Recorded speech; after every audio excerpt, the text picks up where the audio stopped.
Hi, my name is Richard Ferguson. Today's date is July 26, 2022. I also have a copy of my notes.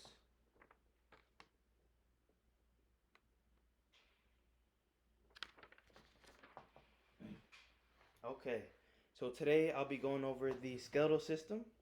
So the skeletal system is made up of the axial and appendicular skeleton. So first I'll go over the axial skeleton. So the axial skeleton consists of the cranium or the skull, the vertebral column, which is our spine, the rib cage, and the sternum. Then we have the appendicular skeleton, which is made up of the upper limbs, the arm, forearm, hand, wrist, um, the lower uh, the lower limbs, which are our legs and our feet. Also, we have the pelvic girdle and the shoulder girdle. So, but first, I'll go over the axial skeleton. I'll start off with the skull or the cranium. So in the cranium, I'm gonna first start off with the frontal bone. So the frontal bone is on the anterior portion of the head. It protects the skull. This is the frontal bone. Then I'm gonna turn this to the side. Then we have the parietal bones. We have two, one on this side and one on this side. Then we have the sagittal sutures right here. And then right here we have the occipital bone. The occipital bone helps with vision. So here's the occipital bone. Then I'll turn it back around. Here we have the temporal bone right here, which helps with our auditory senses. And there's two on each side. And then right here we have the zygomatic bone on both sides. Here we have the nostril openings. Right here is the maxilla. This is the maxilla, so we have two sides, the left and right. So some of the functions it helps with mastication as well as chewing. Then we have the mandible right here. This is the mandible. Oops. This is the mandible. So also it is like the lower half of the jaw. It also helps with functions like chewing and mastication. So that's the cranium. Then the next thing I'm going to go over is the vertebral column or the spine. So I'll turn this around. Okay, so the vertebral column is made up of seven cervical vertebrae. So we have C1 through C7, 12 thoracic vertebrae. So T1 through T12, five lumbar, L1 through L5, and then we have five sacrum, five sacrum, and then we have the coccyx, which is distal to the sacrum. Um, and then I want to point out we have the atlas, which is the cervical vertebrae C1. It actually articulates with the occipital lobe, um, and it doesn't have a body or a spinous process. And then below that we have the axis, which has an odontoid process to connect to C1. Okay, that is the spine. The next thing I'm going to go over is the rib cage. So we have the rib cage. So we have 12 ribs. The first seven ribs are the true ribs because they articulate directly with the sternum. Then we have the eighth through 10th. Those ribs are false ribs because they articulate indirectly with the sternum. And then we have the last two ribs, the 11th and 12th ribs, are floating ribs. And then I'm going to go over the sternum. So the sternum has three parts.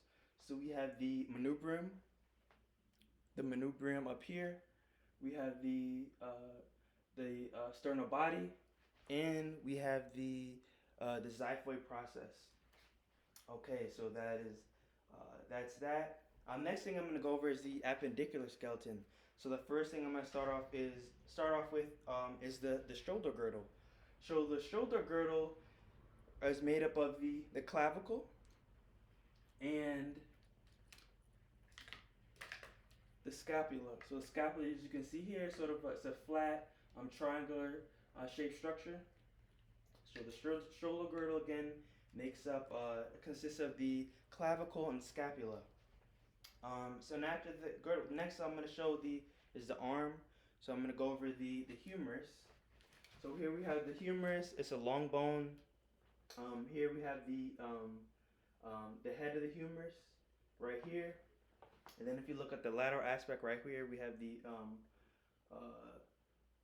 the lateral aspect. We have the greater tubercle, and then on the interior aspect, we have the um, lesser tubercle. And then here we have the medial epicondyle and the lateral epicondyle, and this is a long bone. And then if we look a little bit lower, we have the forearm, where we have the uh, the radius which is on the thumb side, and the ulna which is on the pinky side. Okay, and then if we go into the hands and wrists, the wrists are made up of carpal bones right here, made up of carpal bones. Below this we have the metacarpals, and then we have the phalanges.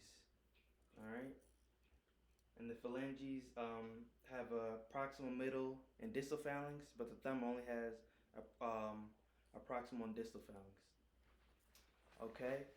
The next thing I'm gonna go over, is the pelvic girdle.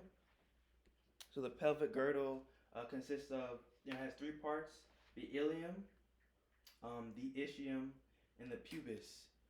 So the ilium is right here.